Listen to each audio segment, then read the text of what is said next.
আজকের গুরুত্বপূর্ণ আঞ্চলিক সংবাদে সবাইকে জানাই স্বাগতম। আজ হলো 24 জানুয়ারি শনিবার। আজকের সকালের বরাক উপত্যকা তথা আসাম এবং দেশের গুরুত্বপূর্ণ বিশেষ বিশেষ খবর হলো, শ্রীভূমিতে একটি বিশেষ সম্প্রদায়ের লোকদের টার্গেট করে ভোটার তালিকা থেকে নাম কর্তনের ষড়যন্ত্র করার অভিযোগ আনলেন রাজ্যের বিশিষ্ট আইনজীবী হাফিজ রশিদ আহমেদ চৌধুরী। একজন ব্যক্তি শতাধিক ভোটারের নামে কি করে অভিযোগ দাখিল করছেন সেই প্রশ্ন তুলে তার অভিযোগ, এসব অনিয়ম রুখতে নির্বাচনী অফিসার জেলা আয়ুক্তের কঠোর পদক্ষেপ নেওয়া উচিত ছিল, কিন্তু বারবার অভিযোগ জানানো সত্ত্বেও কোনো পদক্ষেপ নিচ্ছেন না তিনি। শ্রীভূমি জেলায় ভোটার তালিকার বিশেষ সংশোধনে একাংশ লোকের নামে অযথা আপত্তি দাখিল করে হয়রানি করার অভিযোগ উঠছে। বিএলওদের উপর চাপ সৃষ্টি করে ভোটার তালিকা থেকে লোকের নাম কর্তনের অভিযোগও করছে বিরোধী রাজনৈতিক দলগুলি। তাই শ্রীভূমি জেলায় হাজার হাজার আপত্তি দাখিলকারী ব্যক্তিদের শনাক্ত করে ব্যবস্থা নেওয়ার দাবি করে হাফিজ রশিদ বলেন, মানুষের গণতান্ত্রিক অধিকার খর্ব করার প্রয়াস করা হচ্ছে। এই অপপ্রয়াসের বিরুদ্ধে সবাইকে রুখে দাঁড়াতে হবে। শুক্রবার হাইকোর্টের ওই বিশিষ্ট আইনজীবী বলেন, ভোটার তালিকার সংশোধনের মধ্যে একাংশ লোকের ভোট কর্তনের অভিযোগ আসছে রাজ্যের বিভিন্ন স্থান থেকে, যা উদ্বেগজনক। শ্রীভূমি জেলায়ও শত শত ভোটারের নামে ভুয়ো আপত্তি দাখিল করে ভোটার তালিকা থেকে নাম কর্তনের ষড়যন্ত্র করা হচ্ছে বলে খবর আসছে।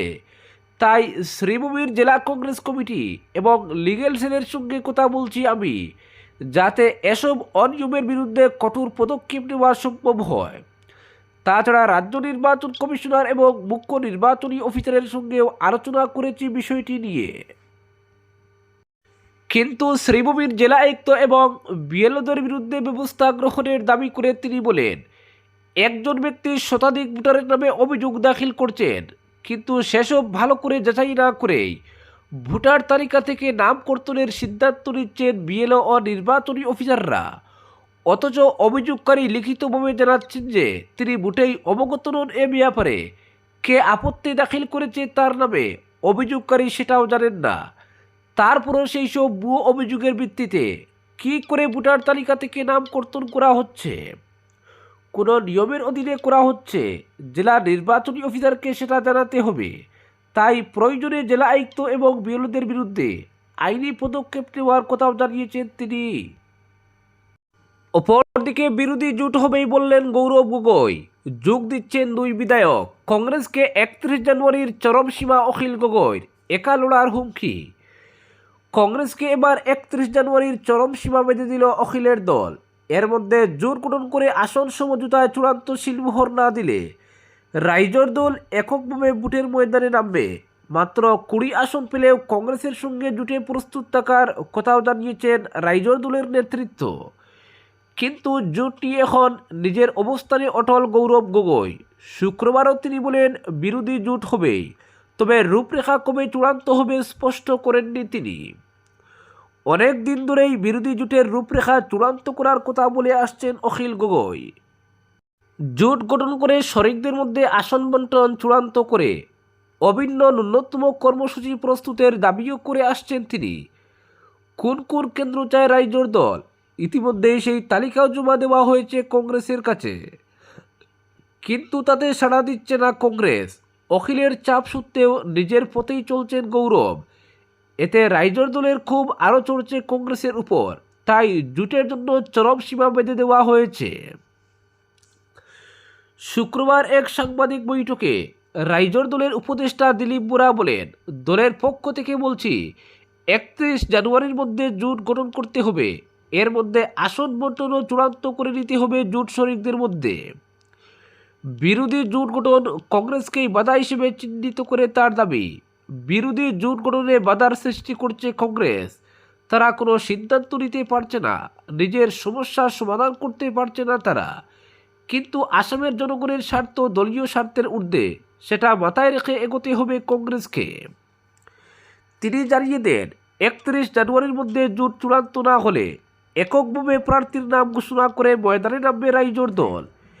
126টি কেন্দ্রের মধ্যে রাইজোর দল ভোটের প্রস্তুতি নিচ্ছে 40টি কেন্দ্রে। তবে কংগ্রেসের কাছে 27টি আসন চেয়ে তালিকা জমা দেওয়ার কথাও জানিয়েছেন নেতারা। অবশ্য 20 আসন পেলেও কংগ্রেসের সঙ্গে জোটে প্রস্তুত থাকার কথাও জানিয়েছে রাইজোর দল। বিরোধী জোট গড়ে না ওঠায় কংগ্রেসকে দোষারোপ করে তিনি প্রশ্ন তুলেন, জানুয়ারি শেষ হতে চলল, মার্চে ভোট, মধ্যে রয়েছে শুধু ফেব্রুয়ারি।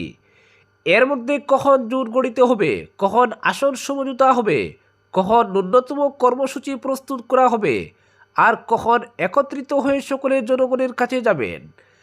আসলে কংগ্রেসের অভ্যন্তরীণ সমস্যার সমাধান না হওয়ার ফলে জোট হচ্ছে না।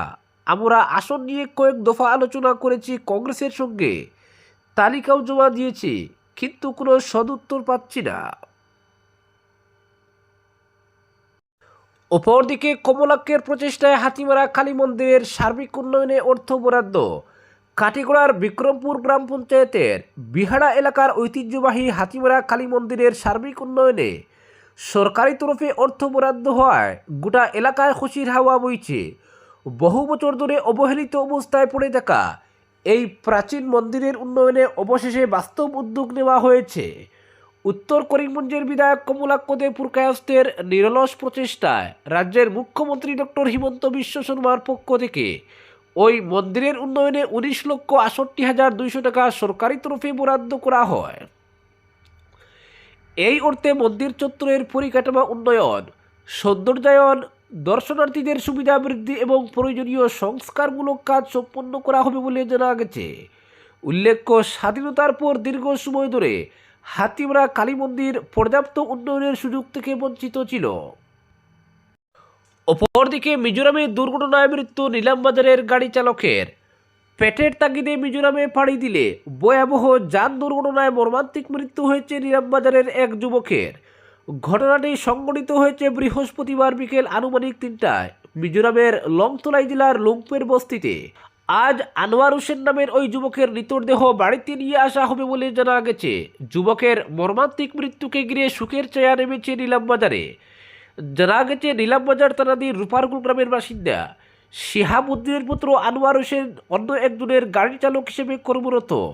স্টেশনারি ও অন্যান্য সামগ্রীগুলো গাড়িতে বহন করে মিজোরামে পাড়ি দিয়ে সেখানকার বিভিন্ন এলাকায় ফেরিওয়ালা হিসেবে মালিকের সঙ্গে থেকে বিক্রয় করতেন। অন্যান্য দিনের মতো বুধবার শ্রীভূমি শহর থেকে স্টেশনারি সহ অন্যান্য সামগ্রী কিনে বোলেরো পিকআপ ও ইন্ডিগো ভ্যান বোঝাই করে মিজোরামের সায়ার উদ্দেশ্যে রওনা দেন গাড়ির চালক সহ চালক আনোয়ার হোসেন। বোলেরো পিকআপে শুধু একাই ছিলেন চালক আনোয়ার, গাড়ির মালিক তার ইন্ডিগো ভ্যান নিয়ে যাচ্ছিলেন একই সাথে। উভয় গাড়ি নিয়ে গন্তব্যস্থলে পৌঁছার কিছু আগে অর্থাৎ লংতলাই জেলার লংতের বস্তি পাহাড়ি এলাকায় পৌঁছতেই বিপত্তি ঘটে। সেখানকার রাস্তার শোচনীয় অবস্থার মধ্যে মারাত্মক বাঁক কাটতে গিয়ে হঠাৎ গাড়িতে যান্ত্রিক গোলযোগ দেখা দিলে চালক নিয়ন্ত্রণ হারিয়ে ফেলেন এবং বোলেরো পিকআপ নিয়ে প্রায় 650 মিটার গভীর খাদে গড়িয়ে পড়ে। তখন গাড়ির মালিক বিকট শব্দ শুনতে পেয়ে ঘটনাস্থলে ছুটে গিয়ে স্থানীয়দের সঙ্গে দুর্ঘটনাটির কথা অবগত করেন। লংতের বস্তির বাসিন্দারা সহ স্থানীয় কিছু সংগঠনের কর্মকর্তারা ঘটনাস্থলে পৌঁছে উদ্ধারের কাজে ঝাঁপিয়ে পড়েন। দীর্ঘ সময় ধরেই প্রচেষ্টা চালিয়ে অবশেষে চালককে মৃত অবস্থায় উদ্ধার করে সেখানেই ময়নাতদন্ত করা হয়। দুর্ঘটনায় আনোয়ারের মর্মান্তিক মৃত্যুর খবর পৌঁছতেই নিলামবাজার সহ রূপারগুলে শোকের ছায়া নেমে আসে। আনোয়ারের মৃতদেহ বাড়িতে নিয়ে আসতে নিকটাত্মীয়রা মিজোরামের উদ্দেশ্যে রওনা দিয়েছেন। আজ দুপুরের মধ্যেই হতভাগ্য যুবকের মৃতদেহ বাড়িতে পৌঁছবে বলে ধারণা স্থানীয়দের। তাদের কথায়, পরিবারের আর্থিক অনটন ও অভাবের তাড়নায় মিজোরামে অন্যের গাড়িতে চালকের কাজ করে কোনো মতে সংসার চালাতেন হতভাগ্য যুবক। তার এই মর্মান্তিক মৃত্যুতে অনেকেই শোক প্রকাশ করেছেন। অপরদিকে সুপ্রাকান্দিতে লঙ্গাইয়ের গর্বে তলিয়ে গেছে 5টি বসতবাড়ি, অসহায় পরিবারের পাশে আশিস নাথ। সুপ্রাকান্দি নয়াগ্রামে নদীগর্ভে তলিয়ে গেছে 5টি বসতবাড়ি, আরও বেশ কিছু গরবাড়ি সহ সড়ক নদীগর্ভে তলিয়ে যাওয়ার আশঙ্কা দেখা দিয়েছে। এ নিয়ে গ্রামবাসীদের মধ্যে তীব্র আতঙ্ক বিরাজ করছে। লঙ্গাই নদীর কোরাল গ্রাসে পড়েছে বহু পূর্ত ও গ্রামীণ সড়ক সহ বসতবাড়ি। ক্ষেতের জমিও তলিয়ে যাচ্ছে নদীতে।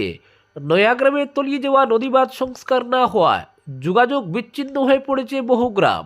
নদী ভাঙ্গন রোধে কোনো ধরনের ইতিবাচক পদক্ষেপ না নেওয়ায় জেলা প্রশাসন ও বিভাগীয় কর্তৃপক্ষের নিষ্ক্রিয়তার অভিযোগ তুলে সরব ভুক্তভোগীরা। তারা স্থানীয় বিধায়কের ভূমিকা নিয়ে ক্ষোভে ফুঁসছেন। জনপ্রতিনিধিরা ক্ষমতায় আসীন হয়ে স্থানীয় জ্বলন্ত সমস্যাগুলোর কথা বেমালুম ভুলে যাওয়াকে ঘিরে আগামী বিধানসভা নির্বাচনে ব্যালটের মাধ্যমে মুখ্যম জবাব দিতে প্রস্তুতি নিচ্ছেন ভুক্তভোগী জনতা। বৃহস্পতিবার দুপুর 12টা নাগাদ শ্রীভূমি জেলা পরিষদের প্রাক্তন সভাপতি তথা উত্তর করিমগঞ্জ বিধানসভা কেন্দ্রের বিজেপির অন্যতম টিকিট প্রত্যাশী আশিস নাথ ও চৈতন্যনগর বদরপুর আঞ্চলিক পঞ্চায়েতের সভাপতি ভূপাল রায়, স্থানীয় পঞ্চায়েত প্রতিনিধি জয়কুমার রায়, প্রাক্তন ওয়ার্ড সদস্য পিন্টু বর্ধন, সমাজকর্মী রিঙ্কুনাথ প্রমুখের নেতৃত্বে এক প্রতিনিধি দল সুপ্রাকান্দি জিপির নয়াগ্রামে লঙ্গাই নদীতে তলিয়ে যাওয়া বিপজ্জনক এলাকাটি পরিদর্শন করেন এবং অসহায় পরিবারগুলোর খোঁজ নেন। নদীগর্ভে তলিয়ে যাওয়া নয়াগ্রামের দিনমজুর সুব্রত শুক্লবৈদ্য, দেবব্রত শুক্লবৈদ্য, টিক্কুরানী শুক্লবৈদ্য সহ 20টি অসহায় পরিবারের সদস্যদের সঙ্গে দেখা করে তাদের বেদনাদায়ক পরিস্থিতির কথা সবিস্তারে অবগত হন প্রতিনিধি দলটি। আজকের বিশেষ সংবাদ এখানেই সমাপ্ত।